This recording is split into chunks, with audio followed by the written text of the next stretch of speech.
L'Union européenne vient de décider de geler de façon permanente environ 140 milliards d'euros d'actifs appartenant à l'État russe et en pratique d'exproprier l'État russe. Qu'est-ce que ça signifie pour l'Europe en tant qu'économie et en tant que marché? Pour nous aider à répondre à cette question, nous recevons le professeur Dejan Šoškić, professeur à l'Université de Belgrade et ancien gouverneur de la Banque centrale de Serbie. Dejan, bienvenue à nouveau. Merci beaucoup pour l'invitation. Merci beaucoup d'avoir d'abord abordé ce sujet par email, puis d'accepter maintenant d'en discuter devant la caméra. En tant qu'ancien banquier central, qu'avez-vous pensé lorsque vous avez appris qu'ils allaient réellement le faire? Qu'ils n'allaient pas simplement geler ces fonds pour 6 mois, avec un renouvellement nécessaire, mais les geler de façon permanente. Il n'y a pratiquement aucune chance que ces fonds soient débloqués de sitôt.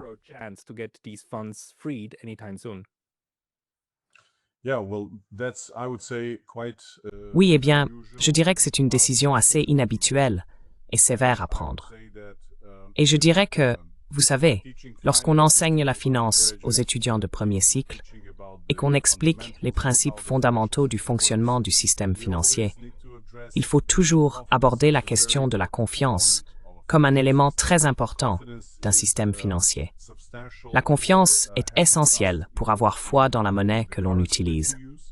La confiance que cette monnaie sera capable, disons, de préserver votre pouvoir d'achat jusqu'au lendemain lorsque vous déciderez de l'utiliser à nouveau. Mais c'est aussi la confiance dans tous les instruments financiers, c'est-à-dire les dépôts, les lignes de crédit et le respect de la propriété des actifs prêtés à d'autres.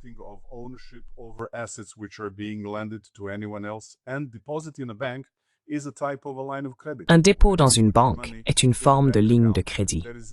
Chaque fois que vous placez votre argent sur un compte bancaire, c'est comme si vous prêtiez votre argent à la banque elle-même. La banque utilise ensuite ces fonds pour accorder des lignes de crédit et pour faire d'autres choses avec votre argent. Investir dans des titres, fournir des garanties supplémentaires et mener toutes les autres activités habituelles d'une banque normale. Cependant, saper la confiance dans un système financier semble être pris très à la légère dans la situation actuelle que nous vivons, en particulier en ce qui concerne les dépôts de la Banque centrale de Russie, chez Euroclear et dans d'autres pays.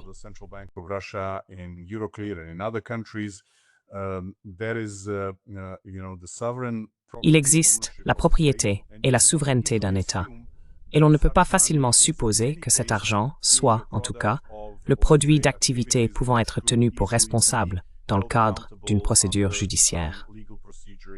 Il est difficile d'établir un parallèle avec, par exemple, un tribunal qui peut parfois ordonner la saisie et le gel des avoirs appartenant à des individus poursuivis pour des activités criminelles.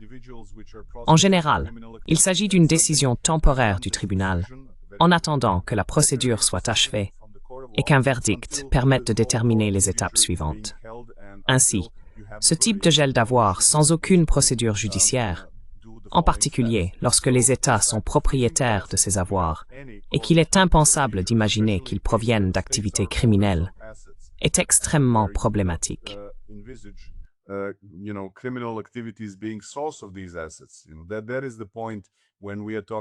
C'est précisément la question lorsqu'on parle du gel des avoirs appartenant à des personnes soupçonnées, faisant l'objet d'une procédure judiciaire, et ainsi de suite. Le soupçon est qu'elles ont généré ou acquis ces avoirs par des activités criminelles, et qu'il faut donc les empêcher de les utiliser à d'autres fins ou de les dissimuler. En somme, pour s'assurer que ces avoirs puissent être restitués à leurs propriétaires légitimes, utilisés pour payer des impôts ou confisqués par l'État dans lequel l'individu a commis certains crimes. Mais le parallèle dans le cas des avoirs d'un État ne tient tout simplement pas. C'est un point important à souligner.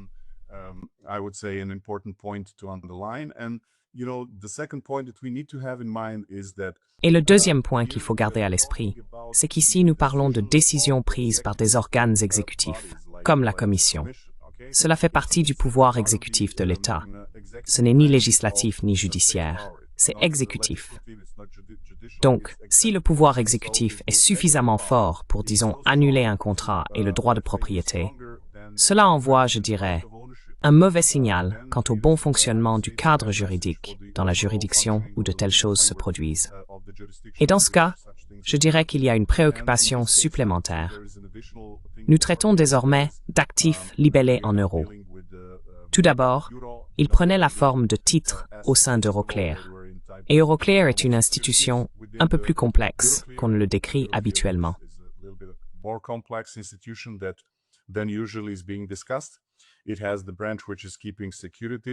Elle possède une branche qui conserve les titres en tant que dépositaires, mais il y a aussi Euroclear Bank, où s'effectue le règlement. Ainsi, la compensation et le règlement ont lieu au sein de cette institution. Elle dispose également d'un réseau d'institutions connectées qui gèrent la compensation et le règlement par l'intermédiaire d'Euroclear Bank. Les dépôts à Euroclear Bank sont comme n'importe quels autres dépôts. Si vous ou moi avions un dépôt dans une banque, nous nous attendrions à ce que la banque l'honore. Et si quelque chose tourne mal avec la banque elle-même, il existe ce que l'on appelle un système de garantie des dépôts, généralement soutenu par le gouvernement.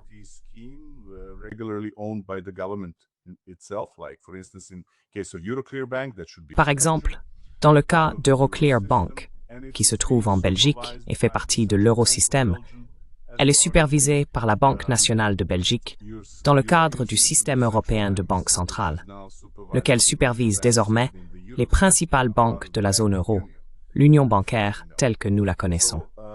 Cela soulève donc de nombreuses questions. Tout d'abord, quel est le fondement juridique permettant de geler certains actifs? Et quel est le fondement juridique pour ne pas autoriser que les revenus de ces actifs soient librement accessibles à leurs propriétaires? C'est, disons, le deuxième point qui a été soulevé.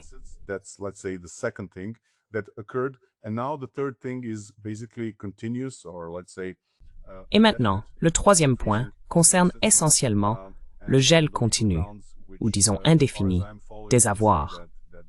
Sur le plan juridique, d'après ce que je suis, la discussion porte en réalité sur l'idée que la Russie est responsable de crimes de guerre et devrait verser des réparations, ou des choses de ce genre. Mais je n'ai pas vu de tribunal établi qui ait rendu une décision définitive sur cette question. C'est donc comme si l'on prenait des décisions à l'avance, mais au lieu de le faire devant un tribunal, en supposant que certaines décisions y seront prises. Ce qui est, je dirais, une proposition très hasardeuse de la part des partisans de cette idée. D'un point de vue juridique, c'est un acte contestable.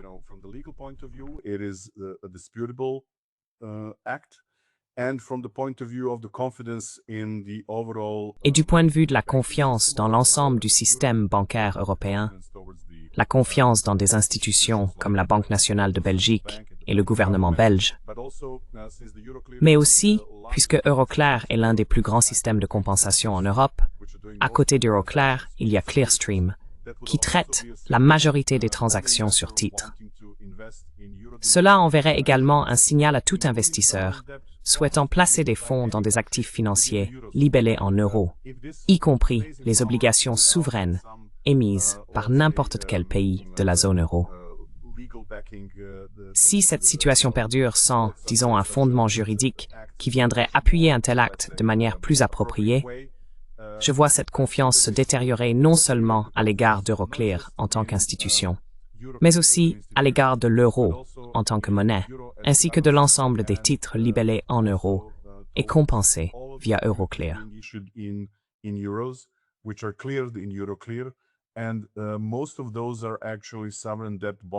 Et la plupart de ces titres sont en réalité des obligations de dette souveraine émises par les États membres de la zone euro, ainsi que par d'autres encore. À mon avis, cela va clairement à l'encontre des principes fondamentaux d'un système financier sain. Si l'on regarde dans l'histoire, on voit à quel point la confiance est essentielle. On en trouve même la trace dans l'un des plus anciens textes juridiques du monde, le Code d'Hammurabi de l'ancien État sumérien. Il y est dit que quiconque ne rembourse pas ce qu'il doit sera réduit en esclavage jusqu'à ce qu'il ait remboursé sa dette. Ainsi, instaurer la confiance dans un système financier est un élément crucial qu'il ne faut pas fragiliser. Et cette mesure, à mon sens, ne va pas dans la bonne direction.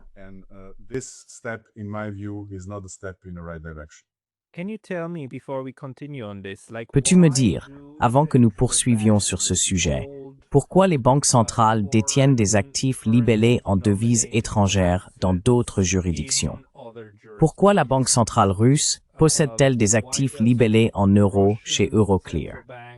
Je suppose que les Américains font la même chose et que les Européens ont probablement des actifs aux États-Unis, peut-être au Japon, et ainsi de suite. Pourquoi font-ils cela? Est-ce que assez fonds?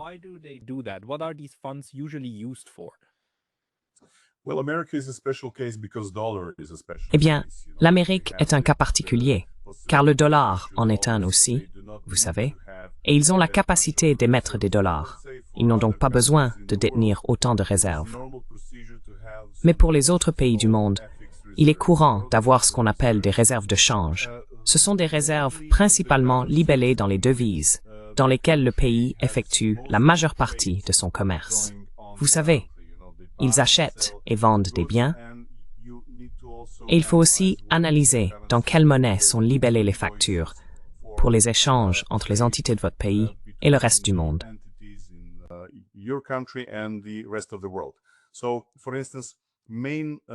Ainsi, par exemple, la principale monnaie d'échange est évidemment le dollar, mais en deuxième position vient l'euro. Il est donc normal que les pays les plus petits et les économies émergentes, voire la Russie, conservent des réserves. Même la Chine détient ses réserves de change en dollars et dans d'autres devises, notamment l'euro. L'euro est désormais, en gros, la deuxième monnaie la plus importante. Le RMB, le renminbi chinois, commence lui aussi à attirer l'attention en ce qui concerne cette fonction de détention de réserves de change. Les réserves de change sont donc conservées pour être utilisées par la Banque centrale afin d'assurer la liquidité extérieure du pays. C'est-à-dire que toute personne souhaitant payer un créancier étranger peut échanger sa monnaie locale contre la devise étrangère que le créancier s'attend à recevoir.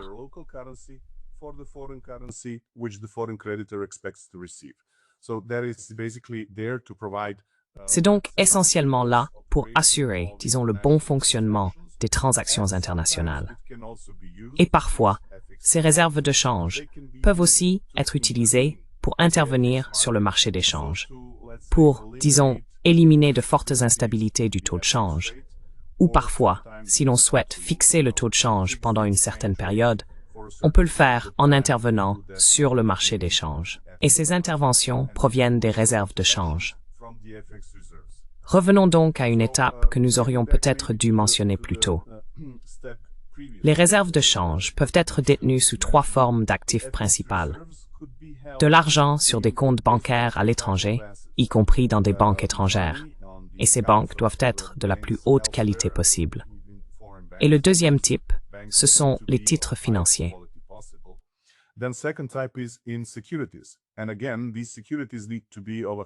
Et encore une fois, ces titres doivent être de la meilleure qualité possible, principalement des obligations d'État, et surtout émises par de grands pays financièrement capables de rembourser à temps sans difficulté. Autrement dit, des pays considérés comme très bien notés par les agences de notation comme ATAPROA ou AA. Ce sont ce type d'obligations que vous voudriez avoir dans votre portefeuille. Le troisième actif, c'est l'or. L'or a été très demandé ces dernières années. On observe une hausse des prix. L'une des raisons de cette augmentation est que les banques centrales du monde entier, en particulier dans le sud global, sont plus enclines à acheter de l'or pour détenir leurs réserves de change sous cette forme.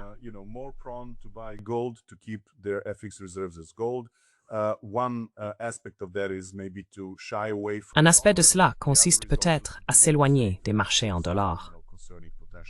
L'autre est d'adopter une attitude plus prudente face aux risques potentiels de gel des avoirs et à d'autres situations similaires. Nous l'avons mentionné dans notre précédente vidéo, lorsque nous avons abordé des questions similaires. Ce n'est pas la première fois qu'une telle chose se produit. Nous l'avons vu avec l'Afghanistan, le Venezuela, l'Iran et d'autres pays. Ce n'est donc pas, comme certains le disent, un cas isolé. Ce n'est plus un cas isolé. Cela dure depuis un certain temps.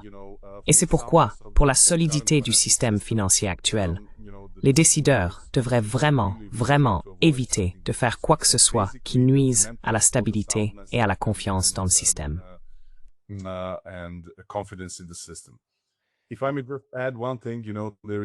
Si je puis ajouter une chose, il existe un certain nombre de travaux théoriques bien connus dans ce domaine qui montrent que la confiance est un pilier essentiel au bon fonctionnement du système financier. L'un d'eux est bien sûr celui de George Akerlof, qui a publié dans les années 1970 un article intitulé « The Market for Lemons », dont la principale conclusion est que sans confiance, en cas d'asymétrie d'information massive, le marché s'effondre.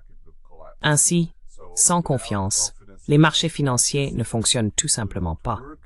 Et je peux vous dire que venant d'un pays où le système bancaire a effectivement cessé de fonctionner normalement dans les années 1990, en raison des sanctions des Nations Unies et de l'hyperinflation, l'argent a tout simplement cessé de circuler dans le système.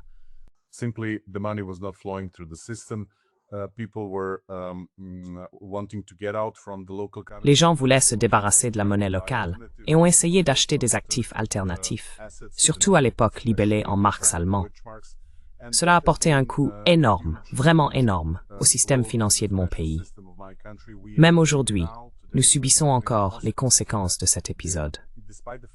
Malgré le fait que depuis des décennies, la Serbie connaisse une faible inflation, un taux de change stable et aucun signe d'instabilité, les gens ont toujours tendance à ne pas conserver leurs économies dans la monnaie locale.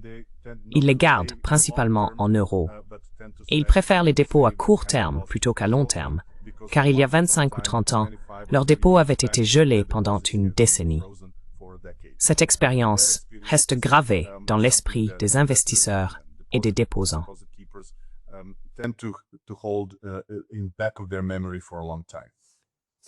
Donc, cela exerce probablement une pression à la baisse sur la monnaie, non? Sur le taux de change. Dans une certaine mesure, je dirais que cela aura un impact sur la demande d'euros dans son ensemble, pour tous les actifs, y compris l'euro lui-même, mais aussi pour les titres émis en euros. Je ne serais donc pas surpris qu'il y ait un effet qui augmente globalement le coût de l'emprunt pour tous les pays de la zone euro, dans une certaine mesure. Peut-être pas de façon significative, mais une certaine influence devrait se faire sentir.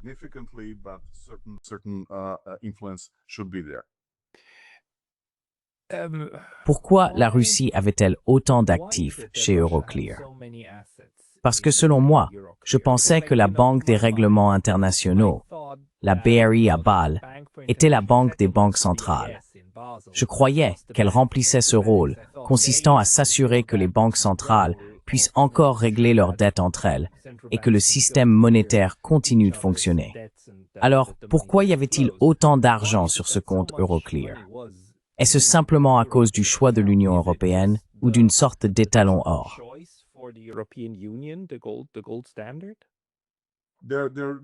Il y a essentiellement deux raisons. La première est que la structure du commerce de la Russie avec le reste du monde est telle qu'elle utilise l'euro dans de nombreuses transactions. Non seulement avec l'Union européenne, mais aussi avec les pays extérieurs qui acceptent les euros comme moyen de paiement. Absolument. Peut-être aussi avec d'autres pays. Mais l'autre raison, c'est qu'au cours des dernières décennies, les banques centrales ont choisi de détenir des titres. Et si vous voulez acheter des titres libellés en euros, alors évidemment vous devez passer par Euroclear. C'est l'une des principales infrastructures de compensation et de dépôt, qui comprend également la banque Euroclear au sein du système, utilisée pour les règlements.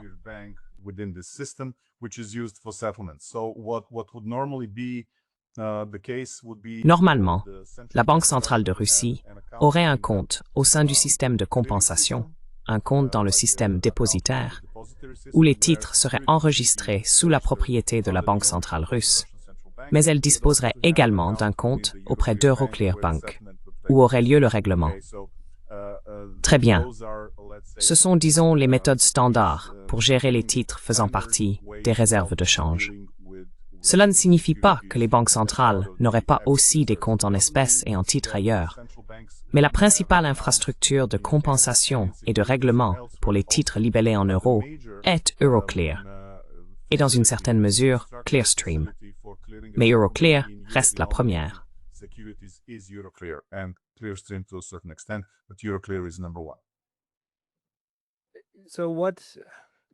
Au fait, avez-vous déjà vu ce système vous-même? Dois-je l'imaginer un peu comme mon système de banque en ligne où la Banque centrale de Russie aurait accès à un portail en ligne et verrait 140 millions, ce qui a en titres, en actifs, puis d'accord, placer ceci ici et payer celui-là pour cela. Dois-je l'imaginer comme ça?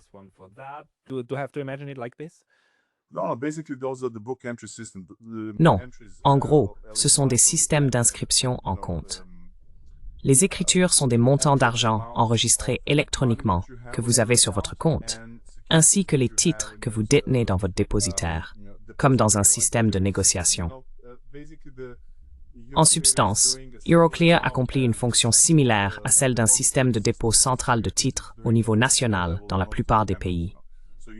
Il faut un endroit où la propriété des titres est enregistrée, et cela se fait généralement par l'intermédiaire d'un acteur financier, comme une société de courtage ou une banque. Dans le cas des banques centrales et d'Euroclear, je crois que la communication est directe.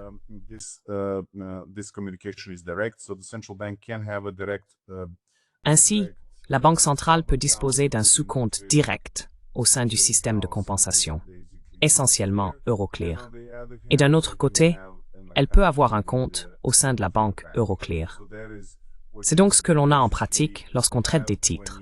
Soit on détient des titres, soit on détient de la trésorerie qui provient de la vente ou de l'échéance de ces titres. La plupart des titres détenus par la Banque centrale de Russie sont arrivés à échéance au cours des dernières années, de sorte que l'argent a été transféré sur leur compte de trésorerie au sein de la banque de compensation.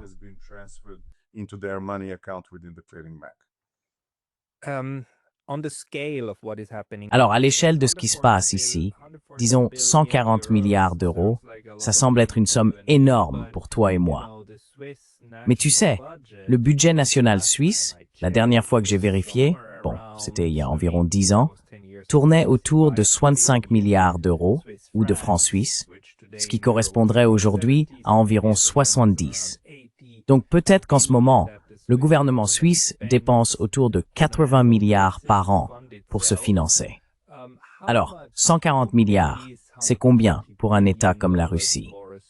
Est-ce un montant significatif ou bien est-ce quelque chose qu'ils ont déjà plus ou moins rayé de leur compte depuis un moment en se disant « bon, c'est perdu ».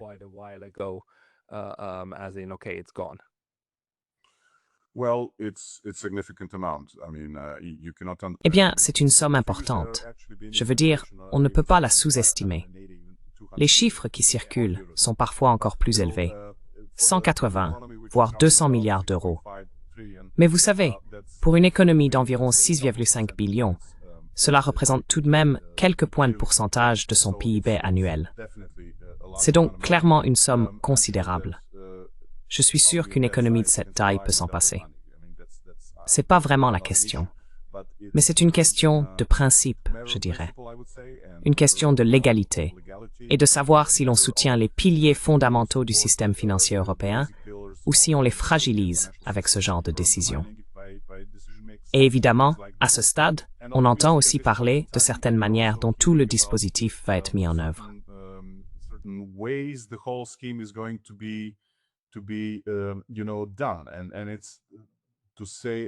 Et c'est, pour le dire au minimum, très étrange. Par exemple, j'écoutais hier sur Deutsche Welle M. Hugo Dixon, présenté comme la personne ayant conçu tout ce dispositif financier. Et il n'est même pas citoyen de l'Union européenne, il est citoyen du Royaume-Uni. Mais il n'est pas non plus juriste, ni expert en finance. Il a étudié la philosophie, n'est-ce pas?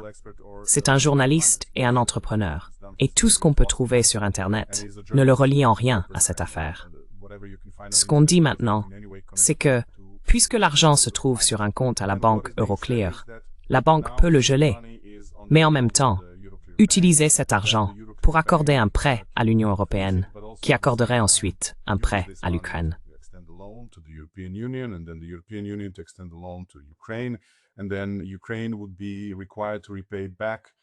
Et ensuite, l'Ukraine ne serait tenue de rembourser ce prêt que si la Russie verse des réparations de guerre, et ainsi de suite. Je veux dire, tout le reste est, disons, parfaitement acceptable. L'Union européenne peut accorder un prêt à l'Ukraine si elle le souhaite. Et si les conditions de ce prêt stipulent qu'il n'est remboursable que si la Russie paie les réparations de guerre, il n'y a rien à redire. Mais le problème, c'est comment obliger, disons, la banque Euroclear à accorder un prêt à l'Union européenne à partir de fonds déposés au nom de quelqu'un d'autre. Je dirais donc que cela ne peut guère s'expliquer autrement que comme une confiscation des avoirs d'autrui. Et en somme, comme des actions totalement contraires au contrat que l'on signe lorsqu'on ouvre un compte.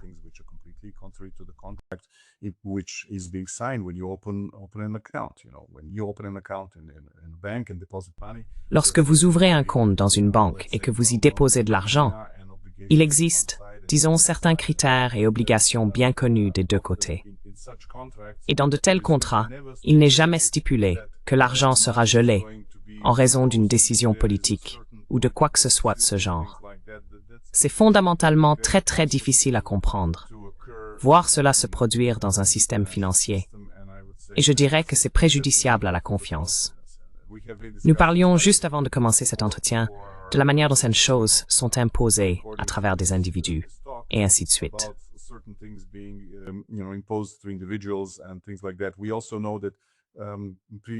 Nous savons également que l'ancien Premier ministre du Canada a pris des mesures très problématiques avec le syndicat des camionneurs. Vous vous souvenez des grèves des camionneurs et du gel de leurs avoirs. Ces pratiques sont vraiment fondamentalement mauvaises si nous voulons préserver la confiance et la stabilité du système financier. En plus de cela, elles alimentent en fait, un discours complotiste selon lequel l'argent peut être utilisé contre un individu. Et ensuite, les gens recommencent à préférer l'argent liquide et deviennent, vous savez, méfiants à l'égard des monnaies numériques et de ce genre de choses. Tout cela parce que nous voyons que certains actes irresponsables sont commis.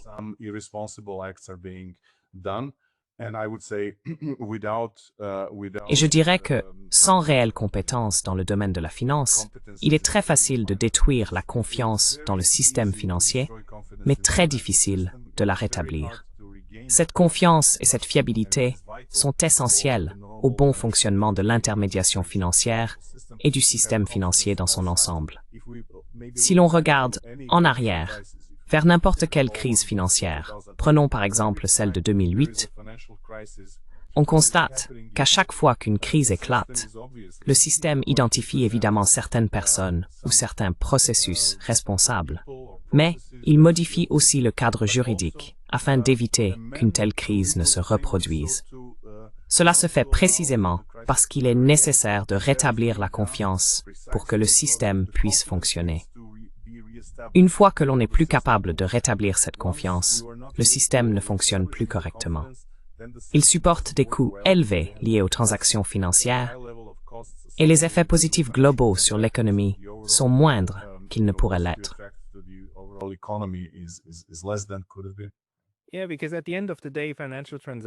Oui, parce qu'au bout du compte, les transactions financières relèvent de droits et d'obligations. L'État russe a le droit de transférer ses fonds à qui il veut. Et l'Union européenne a dit, en gros, non, nous changeons maintenant les règles du jeu.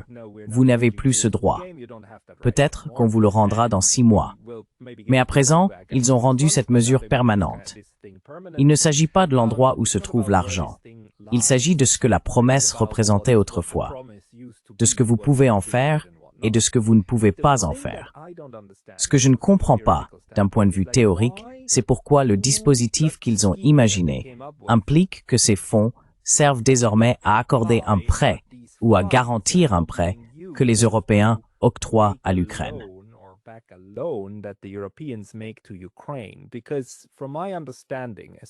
Parce que, d'après ce que je comprends, surtout du point de vue comptable, Dès qu'on accorde un prêt, on crée en même temps un actif. Il n'est pas nécessaire d'avoir physiquement les fonds disponibles quelque part pour pouvoir les prêter. Car une fois que les Européens accordent un prêt, les Ukrainiens ont une dette à rembourser, n'est-ce pas? Alors, quelle est l'idée d'utiliser cet argent? Pourquoi cet argent est-il si important pour les Européens lorsqu'ils prêtent aux Ukrainiens et qu'ils ont le sentiment d'être dégagés de toute responsabilité? Ce sont les Russes qui sont tenus de payer.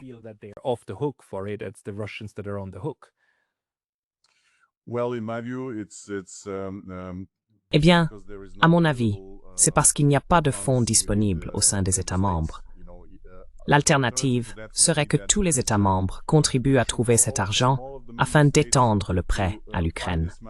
Car comme nous le savons, les budgets de la plupart des pays de l'Union européenne sont sous pression. Le niveau global de la dette par rapport au PIB est relativement élevé. Nous faisons également face à des coûts supplémentaires qui doivent être financés au sein de la zone euro, et l'un d'eux concerne évidemment la volonté de suivre les recommandations exprimées par Mario Draghi dans son rapport sur la compétitivité européenne.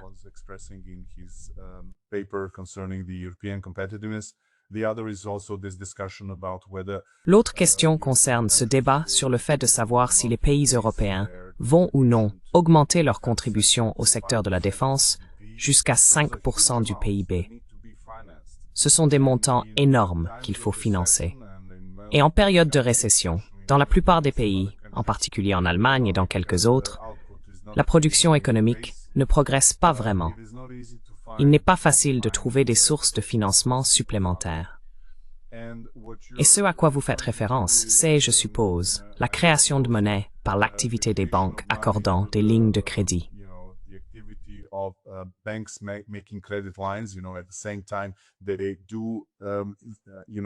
En même temps, pour toute personne contractant une ligne de crédit, la banque crée en réalité un dépôt pour elle. Cela figure évidemment du côté des passifs, mais du côté des actifs, la banque crée un prêt. Il n'y a aucun problème à cela.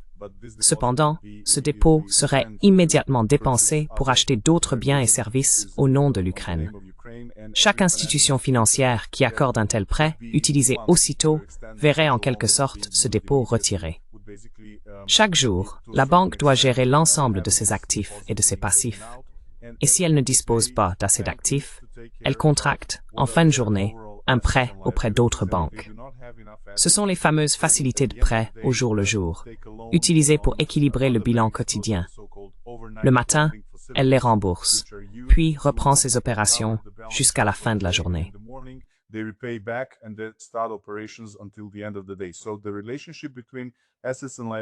Ainsi, la relation entre les actifs et les passifs doit être maintenue, même si chaque fois qu'un prêt est créé, un dépôt l'est également. Mais ce dépôt ne reste pas nécessairement longtemps sur place. Il peut être utilisé pour effectuer des paiements. Par exemple, si l'Ukraine contracte directement le prêt, elle paiera très probablement ceux qui fabriquent les armes, et ainsi de suite. Il se peut que cette entité n'ait pas de dépôt dans cette banque en particulier.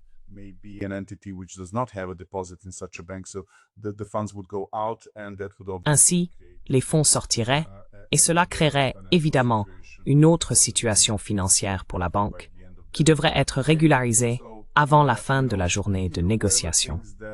Donc, vous savez, ceux qui pensent que la création monétaire par les banques est quelque chose qu'elles peuvent faire sans aucune contrainte, auraient du mal à expliquer pourquoi une banque ferait jamais faillite, n'est-ce pas? Si elles pouvaient produire de l'argent sans aucune limite. Elles font donc partie du processus de création monétaire. L'argent est produit par la Banque centrale à travers l'émission de ce qu'on appelle la base monétaire. Mais les banques en sont aussi une partie très très importante en créant de la monnaie par leur activité de crédit.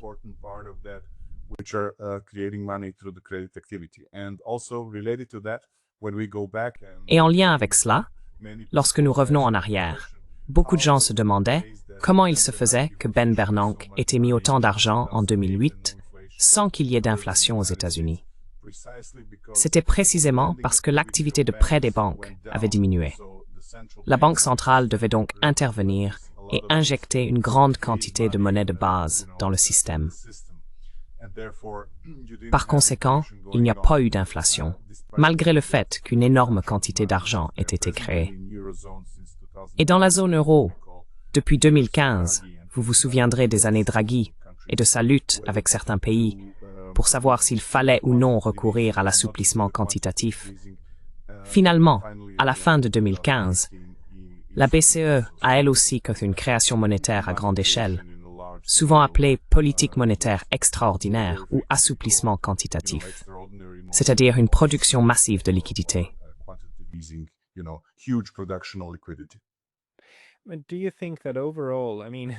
Penses-tu qu'en fin de compte, s'ils font tout un scandale à propos de ces 140 milliards, ils s'attendent à ce que cet argent ne soit pas remboursé?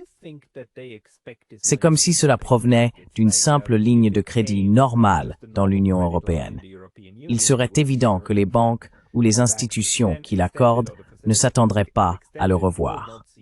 Avec l'Ukraine, les Européens comprennent plus ou moins que l'Ukraine ne rendra jamais cet argent, n'est-ce pas? C'est pour cela que tu veux le garantir avec un autre actif, afin d'équilibrer leur bilan, n'est-ce pas? C'est bien de cela qu'il s'agit. Et tu fais cela avec un actif russe immobilisé. C'est bien l'idée.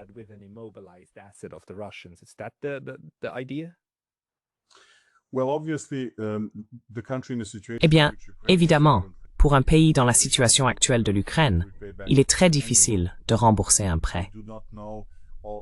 Nous ne connaissons pas l'ampleur des destructions, ni la capacité du PIB ukrainien à moyen ou long terme, ni même s'il y aura une quelconque possibilité pour l'Ukraine de rembourser quoi que ce soit.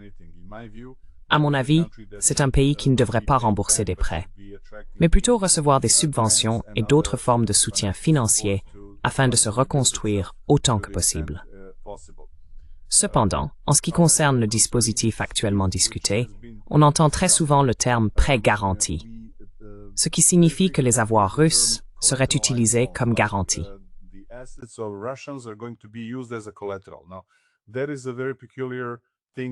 C'est une hypothèse très étrange, car, tout d'abord, cela reviendrait à dire que l'on peut utiliser les actifs de quelqu'un d'autre pour garantir un prêt accordé à un tiers, sans le consentement du véritable propriétaire de ces actifs. Si j'étais celui qui accorde un prêt censé être garanti par les actifs d'autrui, sans leur consentement, je ne ferais certainement pas un tel prêt. Car comment pourrais-je compter sur la possibilité de saisir ces actifs contre la volonté de leur propriétaire légal? Donc une telle forme de garantie me paraît très improbable. Cependant, d'après ce que j'ai entendu en écoutant M. Hugo Dixon, qui se présente comme l'architecte de ce dispositif, il parle en réalité d'autre chose, le gel permanent qui a été instauré la semaine dernière par l'Union européenne. En pratique, un gel permanent, n'est-ce pas?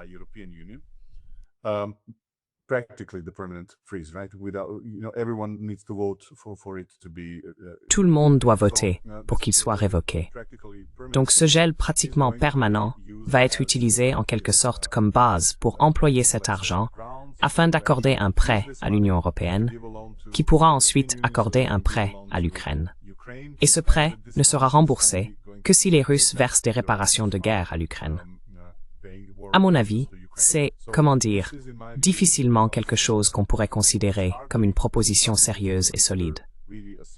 C'est selon moi une idée qui comporte en elle-même de nombreux problèmes conceptuels. C'est un instrument financier inhabituel, pour ne pas dire très inhabituel, et je dirais qu'il est juridiquement très contestable, avec des effets négatifs sur le système financier européen.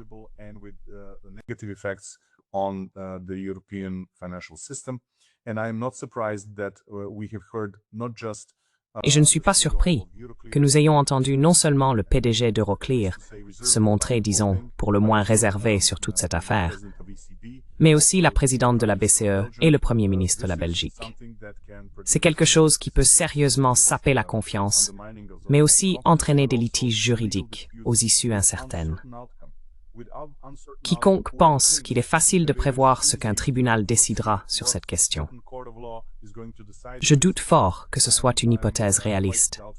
Il est tout à fait possible que dans certaines juridictions, le résultat soit même favorable au propriétaire légal de ces actifs.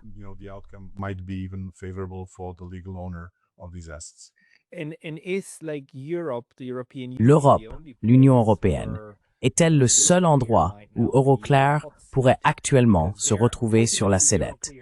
Car, en fin de compte, c'est Euroclear qui a fait des promesses aux Russes, n'est-ce pas? À la Banque centrale russe.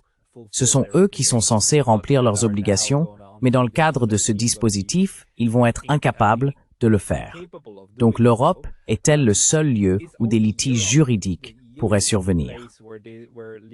Ou bien, les Russes pourraient-ils dire, par exemple, que la Malaisie entretient une relation commerciale avec Euroclear et qu'ils pourraient saisir les tribunaux malaisiens pour dire « Hey, nous avons des différends avec l'entité avec laquelle vous faites affaire ». Est-ce une possibilité?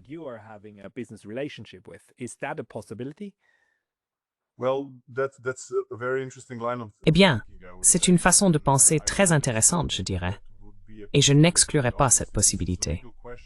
Évidemment, c'est une question juridique, mais ce que je sais, c'est qu'Euroclear a des succursales à Hong Kong, au Japon, à Singapour, et vous savez, à Dubaï aussi, ainsi qu'à Pékin, quelques bureaux de représentation. Donc je ne suis pas sûr que cela constitue une base solide pour porter ce différend devant les tribunaux de ces juridictions. Mais je n'exclurais pas une telle possibilité. C'est évidemment une question juridique, et les juristes en sauraient davantage.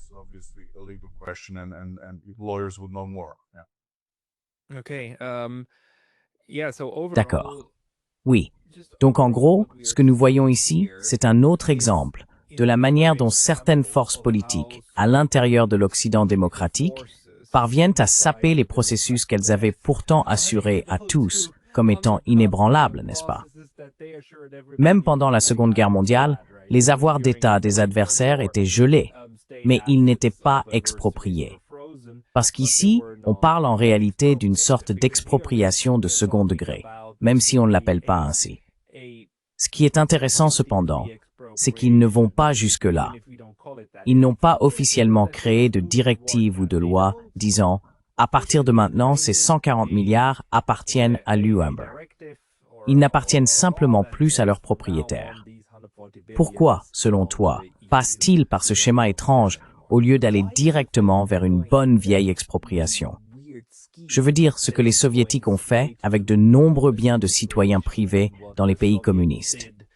Je suis presque sûr qu'en Yougoslavie, il y a eu d'énormes expropriations quand les communistes sont arrivés au pouvoir. Pourquoi ne pas suivre cette voie?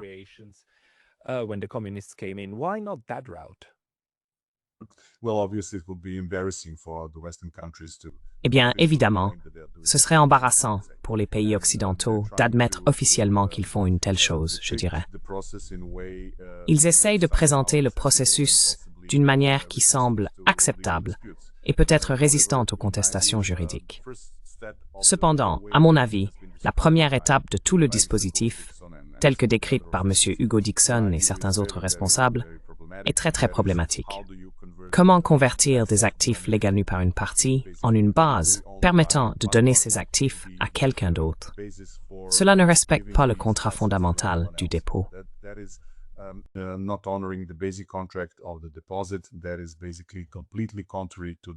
C'est fondamentalement contraire à la manière habituelle de commercer et de faire des affaires financières. Et c'est quelque chose dont la banque elle-même pourrait être tenue responsable. Mais aussi, dans une certaine mesure, le gouvernement belge. Je dirais qu'il existe plusieurs canaux par lesquels la responsabilité pourrait également incomber au niveau gouvernemental. Je suis en fait agréablement surpris, dans l'ensemble des discussions en cours, d'entendre des voix raisonnables venant du Premier ministre de Belgique. D'un côté, on veut aider l'Ukraine. Il n'y a aucun problème avec cela. L'autre question est de savoir comment le faire. Et si l'on ne sacrifie pas quelque chose de plus important pour le système financier européen pré-individuel? Je veux dire, comme vous l'avez dit, ce sont des fonds qui ne sont pas, disons, inaccessibles.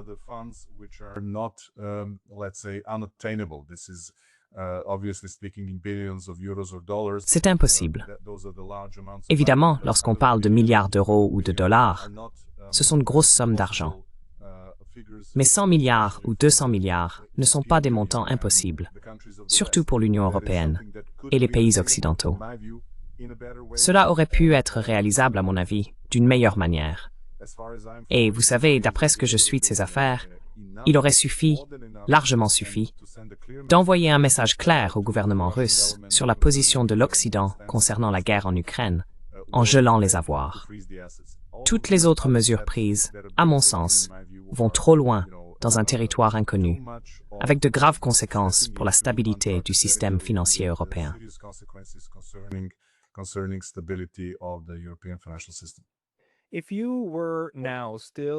Si vous étiez encore le gouverneur de la Banque centrale de Serbie et que vous voyez ce qui se passe, tout en réalisant que la Serbie entretient une relation difficile avec l'Union européenne, je veux dire, d'un côté, la Serbie veut adhérer, mais de l'autre, il y a toutes ces exigences et conditions, et on ne sait pas vraiment dans quelle direction les choses vont.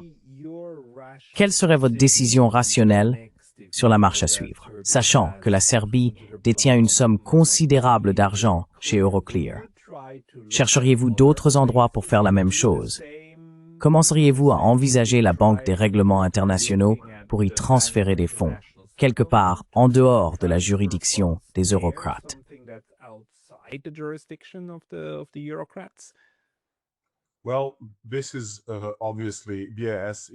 Eh bien, la BAI est évidemment une alternative intéressante. Elle dispose de certains instruments accessibles aux banques centrales pour leurs investissements. Mais nous devons aussi reconnaître la nouvelle réalité du monde, à savoir que les pays du monde entier achètent fréquemment de nombreuses choses de toutes sortes, y compris des technologies de pointe, à la Chine. La Chine joue un rôle immense sur la scène mondiale. Nous avons constaté que même les États-Unis ne peuvent pas se détacher complètement des importations et exportations chinoises, en particulier dans certains domaines.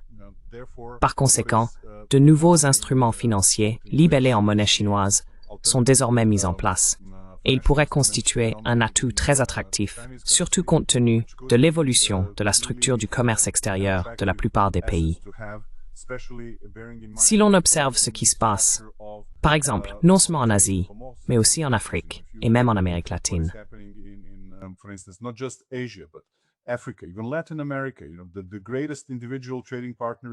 le plus grand partenaire commercial individuel est la Chine.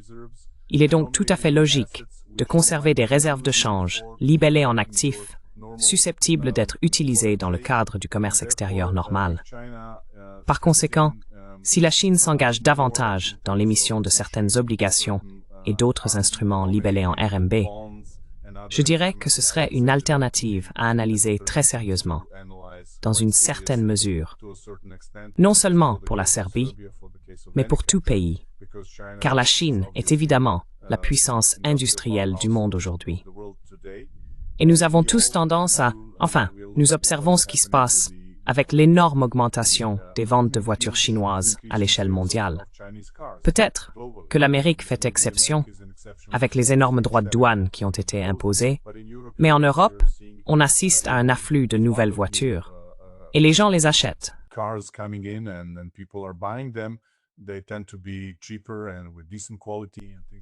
Ils ont tendance à être moins chers et de qualité correcte, et ainsi de suite.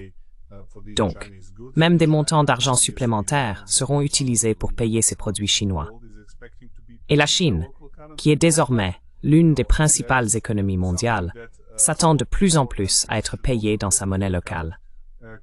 C'est un élément que tous les petits pays devraient également prendre en compte lorsqu'ils décident quelle devise étrangère conserver en réserve, car la Chine pourrait ne plus être disposée à accepter des dollars, voire des euros, dans la même mesure qu'il y a 5 ou 10 ans.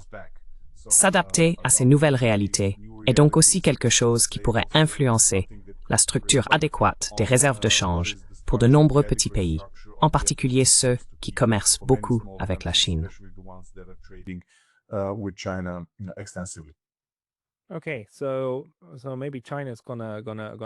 D'accord. Donc peut-être que la Chine va tirer profit de toute cette affaire. Mais est-ce, en un sens, simplement la suite logique de la multipolarisation du monde? En gros, l'Occident est en train de démanteler une partie de son propre succès passé, à savoir son formidable système financier. N'est-ce pas? En somme, vous envoyez un signal disant que quiconque se brouille avec les eurocrates verra ses avoirs gelés. Diamantur, sin Greffen, pose d'aporg ticking great small.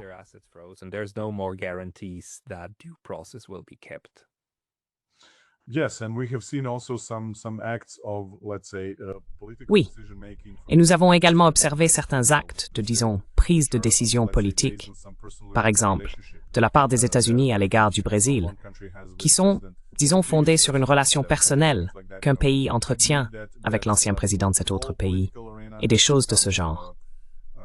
Je pense que l'ensemble de la sphère politique a vu son niveau de sérieux et de compétence décliner dans de nombreux domaines. Et c'est un signal inquiétant pour le système mondial tel que nous le connaissons. Et je crois que quiconque occupe une position forte dans l'économie mondiale, dans le système financier mondial, et ainsi de suite, devrait être conscient du poids de cette position, c'est-à-dire agir selon des normes élevées et soutenir les valeurs du système sur lequel elles reposent. Supporting the values of the system on which it is based. People decided to trade in dollars and have. Les gens ont décidé d'échanger en dollars et ont accepté l'euro avec beaucoup d'enthousiasme en raison du respect des contrats, de la sécurité des dépôts et de l'état de droit dans les pays occidentaux. Grâce à un système financier efficace, non biaisé envers quiconque, mais réellement accessible à toutes les parties, et capable de les traiter de manière équitable. Ce sont, je dirais, des éléments très importants. Et vous savez, la militarisation du système financier, je dirais, ne fonctionne que lorsqu'elle prend la forme d'une menace, lorsqu'il y a la menace d'utiliser le système financier. Mais dès que l'on commence à utiliser le système financier comme une arme, on sape en réalité sa valeur comme argument potentiel dans les différends mondiaux et face à ses adversaires internationaux, et ainsi de suite. Ainsi, l'utilisation d'un système financier comme arme constitue, à mon avis, le premier signe de la phase finale de la domination dans un tel système.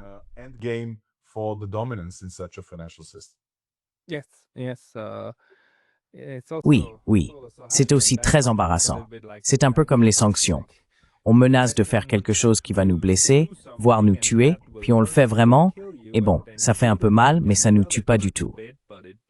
Ensuite, on a joué la carte, n'est-ce pas? La carte est partie, et elle ne reviendra pas. Donc, on perd de l'influence.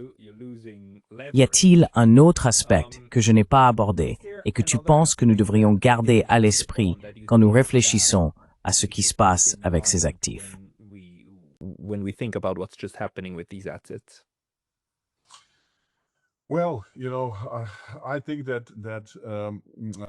Eh bien, vous savez, je pense que certaines des possibilités, disons, d'augmenter la liquidité du système financier, et notamment celle des pays de la zone euro, n'ont pas été explorées sous de nombreux aspects. Nous avons vu, par exemple, comment la Commission européenne et le FMI ont traité la crise grecque à la fin de 2009, et quelles facilités ont été utilisées à ce moment-là. Nous constatons que les options retenues étaient sous-optimales par rapport aux problèmes à résoudre. À mon avis, c'est encore un cas où le bénéfice global est bien inférieur au coût potentiel négatif de la mise en œuvre d'une telle soi-disant solution. Je pense qu'il ne s'agit pas vraiment d'une solution. D'autres méthodes auraient pu être employées. La valeur totale de ce prêt est relativement faible comparée à l'ensemble du système financier de la zone euro et à la capacité de la Banque centrale européenne.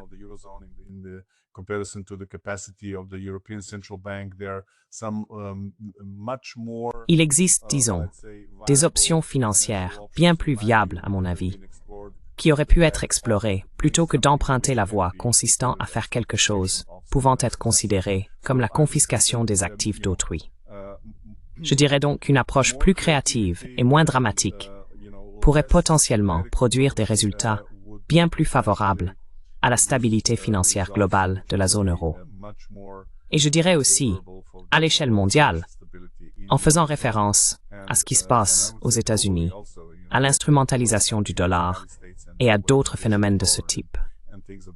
Je pense que ces mesures qui circulent et dont on discute ne sont, à mon sens, pas encore suffisamment mûres, même pour servir de document de travail, et certainement pas pour constituer une solution définitive aux problèmes auxquels nous sommes confrontés.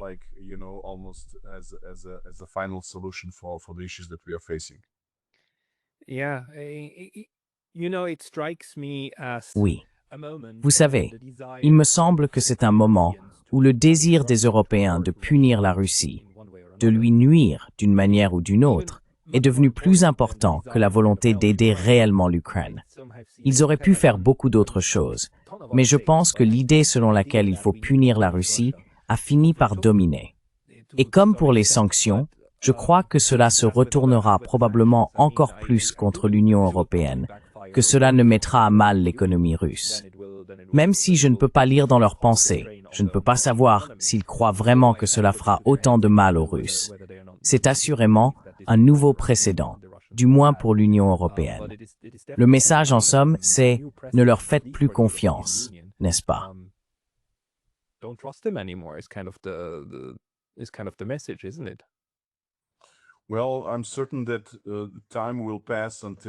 Eh bien, je suis certain qu'il faudra un certain temps avant que la confiance ne soit rétablie, à condition qu'aucune mesure similaire ne soit prise à nouveau. Cela ne se produira pas de sitôt, mais ce qui est fait, à mon avis, va clairement dans la mauvaise direction et produit plus d'effets négatifs que d'avantages ou de gains. Quant à punir l'agresseur et ainsi de suite, je dirais qu'il y a là une logique qu'on ne peut vraiment contester. C'est une manière de penser juste, selon laquelle quiconque commet une quelconque agression devrait être puni. Mais nous ne vivons pas vraiment dans un monde où c'est toujours le cas.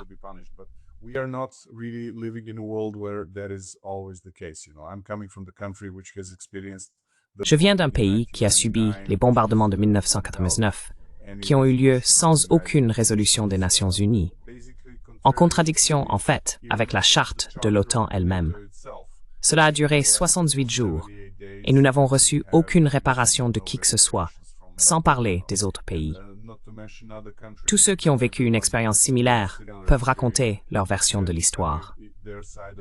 Mais nous voyons bien que le monde ne fonctionne pas, disons, de manière impartiale ou fondée sur des principes. Et c'est quelque chose que les gens ont tendance à remarquer et à comprendre. Ce n'est pas un bon message à faire passer.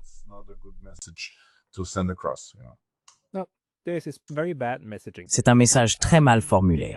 Dejan, merci beaucoup pour votre analyse. Pour les personnes qui souhaiteraient lire davantage de vos travaux ou de vos rapports, si vous en publiez, existe-t-il un endroit où vous diffusez vos écrits? J'aurai bientôt, je l'espère, une page Substack et je te l'enverrai ensuite.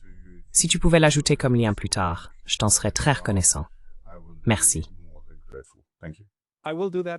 Je le ferai dès que je l'aurai reçu de votre part.